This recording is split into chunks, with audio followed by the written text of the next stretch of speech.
And I think yeah, I think that at the end of the day, if we had never come into this whole salary cap mode, like if in the is they had never decided to have a salary cap to begin with, I think that would be a plausible option, giving guys $200 million contracts. Well, But go ahead, Hank. now that the NFL has basically leveled the playing field, I don't think that that's going to be right now until like major inflation occurs over the next 20, 30 years, that barring the NFL or the NFL still being a sport or a game.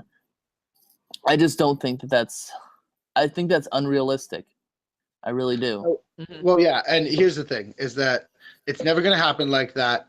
What they need to do is they maybe need to restructure how contracts work because the players are coming out and the NFL lifespan is so short that it should be like 3-year contracts, but guaranteed money. Because you can argue, oh, well, I want a 6-year contract, with 3 years guaranteed. Okay, so what, they're like, well, what happens if I get hurt after those first 3 years? Well, what happens if you get hurt after those first 3 years? Even with these long contracts, it's not guaranteed in the back half. It's upfront guarantees.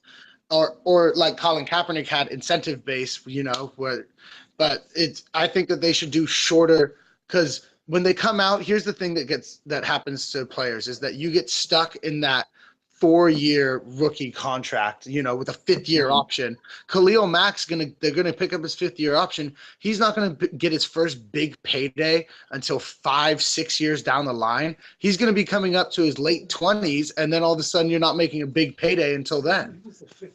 I mean, yeah, and also it depends on the position as well. I'm talking about if you're a 2nd or 3rd round pick, and these, that's when you start getting hurt by those rookie contracts that extend that long because you're going into your 4th season. The 2nd and 3rd round picks only have a 3-year contract. Yep. That's why Carr came up before Khalil Mack, even though they were drafted in the draft.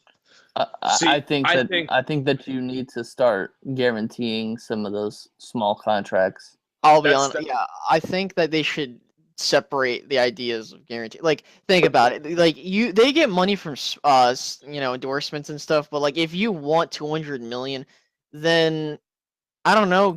Ask the organization for that kind. I know some organizations can't even fathom giving over $1 billion possibly to play.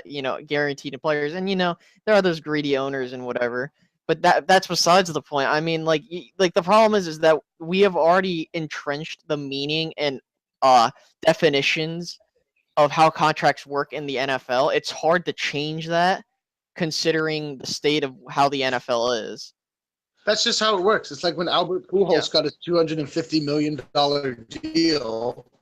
An NFL player's not going to see. No, you're not going to see the same deals ever of what baseball does, and obviously inflation is going to pop anyway. But my take on the whole strike, there's still a CBA agreement for 2 years here, so I don't think this is going to happen for another 2 years at least.